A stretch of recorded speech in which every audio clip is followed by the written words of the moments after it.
कहानी की शुरुआत होती है हमारे पायलट ब्रूडी से।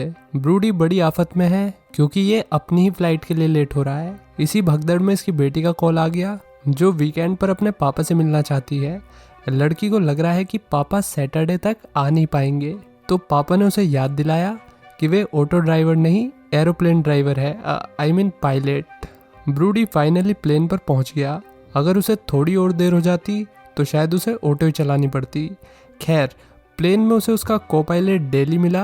डेली को देखकर तो लग रहा है कि इसका स्कूटी का लाइसेंस भी नहीं बना और ये चला प्लेन रहा है। खैर, ब्रूडी के होते हुए डरने की क्या बात। तभी वहाँ फ्लाइट ऑफिसर आ गया जो इन्हें बता रहा है कि इन्हें टोक्यो पहुँचना है, वो भी जल्द से जल्द। ब्रूडी ने मैप में देखा कि रूट वाले रास्ते का मौसम काफ़ी ख़राब है, इसलिए उन्हें दूसरे रूट से जाना चाहिए। लेकिन फ्लाइट ऑफिसर चाहता था कि वे इसी रूट से जाए ताकि टाइम से पहुंच सके। इसी के साथ द गुड सिनेमा पेश करते हैं प्लेन। बोनी नाम की खूबसूरत एयर होस्टेस को देखते ही ब्रूडी का दिल गार्डन गार्डन हो गया। बोनी ने उसे डिटेक्टिव से मिलवाया जो कि लुइस नाम के क्रिमिनल को लेकर सफ़र करने वाला था। ब्रूडी फ्लाइट कैप्टन होने के नाते हर एक पैसेंजर का ध्यान रखता था, इसलिए उसने लुइस को पीछे बैठने के लिए कहा ताकि उसकी वजह से किसी को कोई तकलीफ ना हो। अब दिमाग को ठंडा करने के लिए ब्रूडी दूसरी एयर होस्टेस इसाबेला और मारिया से बात करने लगा। फिर कैप्टन और एयर होस्टेसेस ने सभी पैसेंजर्स का स्वागत किया। पैसेंजर्स में से एक बिजनेसमैन था और कुछ कॉलेज स्टूडेंट्स और एक कपल जो कि प्लेन की हर चीज़ को बड़े ध्यान से देख रहे थे। आँख छोटी होने के नुकसान। फिर प्लेन में सोशल मीडिया इन्फ्लुएंसर भी आई जिन्हें पता चला कि उनकी सीट तो पहले से ही डिटेक्टिव और मुजरिम ने ले रखी है। कैदी को फ्लाइट पर देखकर ये लड़कियां काफ़ी एक्साइटेड हो गई और सेल्फी के बहाने उसकी फ़ोटो लेने लगी, लेकिन कैदी बिल्कुल भी फ़ोटो खिंचवाने के मूड में नहीं लग रहा था।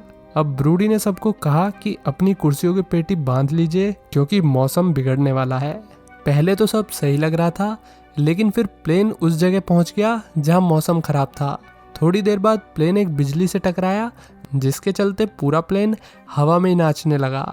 ब्रूडी दिल्ली के भरोसे प्लेन को छोड़कर पीछे पैसेंजर्स को सांत्वना देने पहुंच गया। हालांकि उसे देख के पैसेंजर्स और डर गए कि ये यहाँ पे है तो प्लेन कौन उड़ा रहा है। उसने सबको समझाया कि प्लेन ऑटो पायलट पर है। फिर उसने फ्लाइट क्रू को समझाया कि सभी पैसेंजर्स का ध्यान रखो। चीज़ें और ख़राब होने लगी जब प्लेन दोबारा बिजली से टकराया। प्लेन को डांसिंग प्लेन बनने में ज़्यादा देर नहीं लगी, जिसके चलते ब्रूडी का खोपड़ा फूट गया। लेकिन चोट लगने के बावजूद भी वो नहीं रुका और लड़खड़ाते हुए कॉकपिट में पहुंच गया। प्लेन की लाइट चली गई थी और बैटरी भी काम नहीं कर रही थी, जिसका मतलब है कि प्लेन को जल्द से जल्द लैंड कराना होगा। पीछे बोनी सबको समझा रही थी कि अगर अपनी बोनी नहीं करवानी तो सीट बेल्ट लगा के रखो। क्रू अपनी पूरी कोशिश कर रहा था कि लोग सेफ रहे, लेकिन तभी डिटेक्टिव का फ़ोन गिर गया। फ़ोन उठाने के चक्कर में डिटेक्टिव अपनी सीट से उठ गया। इसाबेला ने डिटेक्टिव को उठते हुए देख लिया और वो चिल्ला चिल्ला के लगातार यही कह रही थी कि कुर्सी की पेटी बांध लो, मौसम बिगड़ने वाला है। अरे बहन, और कितना बिगड़ेगा मौसम। तभी इसाबेला डिटेक्टिव को रोकने के लिए आगे बढ़ी, लेकिन तभी एक और बिजली का झटका लगा जिसके चलते डिटेक्टिव और इसाबेला दोनों ही मारे गए। ये देखकर बोनी ने फटाफट सीट बेल्ट लगा ली और पैसेंजर्स में से भी फिर किसी ने उठने की हिम्मत नहीं की। ब्रूडी को एक लोकेशन दिख गई जहां वो प्लेन को लैंड करा सकता था। उनके पास ज़्यादा समय नहीं था, कुछ ही सेकंड में प्लेन का इंजन भी जवाब देने वाला था, इसलिए ब्रूडी को जो भी करना है वो अगले कुछ सेकंड्स में ही करना है। जंगल के साथ साथ ब्रूडी को एक रोड दिख गई। वो प्लेन को उसी रोड की तरफ ले गया। प्लेन पेड़ों को काटते हुए रोड की तरफ बढ़ने लगा। ब्रूडी ने अपने एक्सपीरियंस और इंटेलिजेंस के दम पर प्लेन को सेफली लैंड करा दिया। वे किसी आइलैंड पर थे, शायद फिलीपींस के किसी आइलैंड पर। डेली ने पैसेंजर्स को सेफली उतारने के लिए झूला बना दिया। अब सुबह हो गई और 2 जनों को छोड़ के बाकी सब सही सलामत थे। दूसरी तरफ एयरप्लेन कंपनी का हेडक्वार्टर दिखाते हैं जहां प्लेन के क्रैश होने की बात आग की तरह फैल गई। कंपनी का सीईओ फ्लाइट ऑफिसर पर उंगली उठा रहा था क्योंकि उसने ही ब्रूडी को इस रूट से जाने के लिए कहा था। हालांकि अब इन बातों का कोई फायदा नहीं। अब सबसे ज़रूरी था प्लेन की लोकेशन का पता लगाना।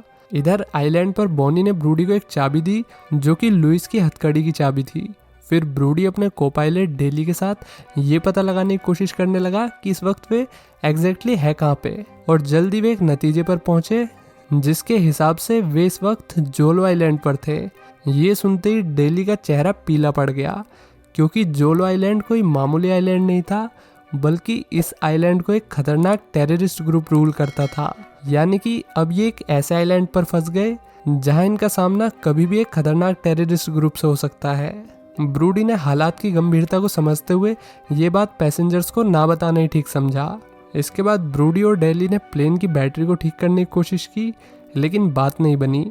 फिर ब्रूडी को लुइस गैस्पेयर, जो कि एक क्रिमिनल है, उसके सामान में से एक चाकू मिला जो उसने अपने पास रख लिया। इसके बाद ब्रूडी ने सबको कैंप सेटअप करने के लिए कहा। हालांकि बिजनेसमैन का कहना था कि उन्हें प्लेन में रुकना चाहिए, लेकिन ब्रूडी ने उसकी बात काटते हुए कहा कि प्लेन में रुकने से वे लोग ज़्यादा हाईलाइट होंगे, इसलिए अच्छा होगा कि वे लोग जंगल में टेंट लगा के रहे जब तक कि उन्हें बचाने के लिए मदद नहीं भेजी जाती।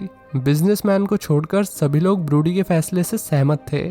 अब इनके लिए सबसे ज़रूरी था खाने पीने का सामान ढूंढना। ब्रूडी ने सबसे पहले तो लुइस गैस्पेयर की हथकड़ी खोली ताकि वो उसे अपने साथ खाने पीने और मदद की तलाश के लिए ले जा सके। दूसरी तरफ एयरप्लेन के हेडक्वार्टर में इनकी तलाश जारी थी। इन्होंने अंदाज़ा लगा लिया कि वे लोग फिलीपींस के किसी आइलैंड में फंसे हुए हैं, जिसके चलते सीईओ ने एक रेस्क्यू टीम रेडी करी जो ब्रूडी और पैसेंजर्स को वहां से निकालने का काम करेगी। इधर ब्रूडी और लुइस जंगल से होते हुए आगे बढ़ रहे थे। लुइस को देखकर ब्रूडी को ऐसा लग रहा था जैसे कि वो मिलिट्री वगैरह में रह चुका हो। लुइस ने बताया भी कि वो फ्रेंच आर्मी में सर्व कर चुका है। दूसरी तरफ टेररिस्ट ग्रुप के लीडर जनमार को दिखाते हैं, जिसके पास गांव का एक आदमी आया और गांव वाले ने जनमार को प्लेन क्रैश के बारे में सब बता दिया, लोकेशन वगैरह सब। इधर ब्रूडी ने नज़र घुमा के देखा तो उसे लुइस कहीं नहीं दिखा, शायद झाड़ियों में हल्का होने गया होगा। ब्रूडी हैरान था कि लुइस दिन में भी नहीं दिख रहा तो भला रात को कैसे दिखेगा। खैर ब्रूडी एक खंडर के पास पहुंच गया। खंडर के अंदर उसे पुराना टेलीफोन दिखा, जिसे एक्टिवेट करके उसने मदद बुलाने की कोशिश की, लेकिन आगे से फ़ोन काट दिया गया ये कह के कि प्रैंक कॉल मत करो। फिर इसने अपनी बेटी को फ़ोन किया और उसे सारी बात बताई, अपनी लोकेशन भी, जो कि थी जोजो आइलैंड। तभी ब्रूडी की नज़र एक ट्रक पर गई जो बाहर खड़ा था और अचानक से ब्रूडी पर हमला हो गया। ब्रूडी ने हमलावर का डट के सामना किया और फिर उसे मार गिराया। तभी ब्रूडी को गोली चलने की आवाज़ आई, जिसके चलते वो सतर्क हो गया, लेकिन ये गोली और किसी ने नहीं बल्कि लुइस गैस्पेयर ने चलाई थी। वो एक बंदूक ब्रूडी के लिए भी लाया था। अब ये दोनों बाहर जाने लगे तो ब्रूडी को कई सारी बॉडी दिखाई दी, जिन्हें बॉडी से डेड बॉडी बनाने का काम लुइस ने किया था। फिर इन्हें एक कैमरा दिखा जिसमें उन फॉरेनर्स की वीडियो थी जो गलती से इस आइलैंड पर आ गए थे। फिर लुइस और ब्रूडी ट्रक लेके कैंप के लिए निकले। दूसरी तरफ ट्रक्स को आता देखकर सभी पैसेंजर्स खुश हो गए, लेकिन ये हंसी खुशी ज़्यादा देर नहीं टिकी, क्योंकि इन ट्रक्स में टेररिस्ट आए थे। टेररिस्टों ने जल्दी सभी पैसेंजर्स को बंदी बना लिया। एक महिला ने हड़बड़ी में भागने की कोशिश की, लेकिन आतंकी ने बिना सोचे उसे शूट कर दिया और उसका पति, जो ज़्यादा ही बिलख रहा था, उसे भी मार दिया गया। कैप्टन ब्रूडी ये सब होते हुए देख रहा था। वो उन्हें बचाने के लिए जाना चाहता था, मगर लुइस ने उसे रोक लिया। ब्रूडी भी जल्द समझ गया कि उन्हें छुपकर इस मिशन को अंजाम देना होगा। फिर आतंकी लीडर पैसेंजर्स को अपने साथ लेकर यहाँ से निकल गया। ब्रूडी को जैसे ही मौका मिला वो आतंकी को ढेर करने पहुंच गया। ब्रूडी और लुइस ने इस लुगाई को आतंकी को बंदी बना लिया। इस लुगाई के बाल देखकर लग रहा है कि इसे बंदी बनाया जा सकता है, बंदा नहीं। अब इन्हें पता चला कि आतंकी पैसेंजर्स को अपने साथ ले गए, वो भी एक गांव में। गांव का नाम लुगाई ने बता दिया। दूसरी तरफ हेडक्वार्टर में भी पता चल गया कि ये लोग जोजो आइलैंड पे फंसे हुए हैं, इसलिए वहां से ब्लैक कमांडो की एक टीम भेजी जा रही है। इधर लुइस और ब्रूडी पैसेंजर्स को बचाने के लिए उसी गांव में पहुंच गए जो लुगाई ने बताया था। लुइस ने अपनी टैक्टिकल अप्रोच से आतंकियों को मार गिराया और फिर वे पैसेंजर्स के पास पहुंच गए। उन्होंने पैसेंजर्स को बस में बैठाना शुरू किया, लेकिन बस को निकालने के लिए आतंकियों का ध्यान भटकाना ज़रूरी था, इसलिए कैप्टन ब्रूडी ने पैसेंजर्स को बचाने के लिए खुद को आतंकियों के हवाले कर दिया। उन्होंने कैप्टन का अच्छे से स्वागत किया और वे कैप्टन को मारने ही वाले थे कि तभी ब्लैक कमांडो की टीम आ गई। लिटरली ब्लैक कमांडो की टीम है। इन्होंने कई सारे जनमार के आतंकियों को मार गिराया और फिर बस में बैठ के प्लेन की तरफ बढ़ने लगे। जनमार ने अभी हार नहीं मानी थी, बल्कि उसने बदला लेने के लिए और आतंकी इकट्ठे किए। बस में ब्लैक कमांडो ने कैप्टन को बताया कि रेस्क्यू करने के लिए बाकी टीम्स को आने में अभी 24 घंटे और लगेंगे। अब यहाँ से निकलने का इनके पास एक ही रास्ता था, इन्हें प्लेन से ही निकलना होगा। ब्रूडी ने प्लेन को बोर्ड करने के लिए कहा। वो प्लेन को उड़ने के लिए रेडी कर रहा था, तभी आतंकी फायरिंग करते हुए यहाँ पर आ पहुंचे। ब्लैक कमांडो की टीम ने आतंकियों को रोकने की कोशिश की, लेकिन आतंकी रुकने वाले नहीं थे। इसी भगदड़ में कैप्टन को पैर में गोली लग गई, लेकिन वो फिर भी प्लेन को उड़ाने के लिए पहुंच गया। अब जनमार प्लेन को रोकने के लिए उसके सामने आ गया, वो भी बंदूका लेके।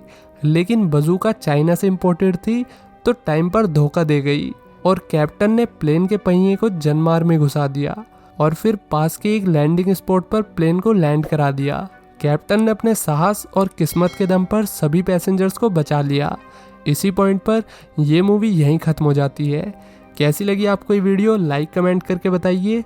और वीडियो को आने में थोड़ी देरी हो गई ड्यू टू मेडिकल इमरजेंसी। चलिए अब देखते हैं आज के शाउट आउट्स। ब्लैक फ्लैश को हे हरिराम वाला डायलॉग बढ़िया लगा। जुबैर शाह को भी एक्सप्लेनेशन पसंद आई। सचिन को भी वीडियो पसंद आई। दीपक पूछ रहे हैं कि टीजीसी एनीमे पर भी वीडियो लाएंगे क्या? बिल्कुल भाई, एनीमे पर भी आएगी मूवीज़, बल्कि एक वीडियो बनाई भी थी। आप ऊपर आई बटन पर क्लिक करके देख सकते हो। सही में आप रोने पर मजबूर हो जाओगे, इतनी प्यारी कहानी है उस मूवी की। चलिए दोस्तों, आज के लिए इतना ही। मिलते हैं नेक्स्ट वीडियो में। Till then take care, bye bye.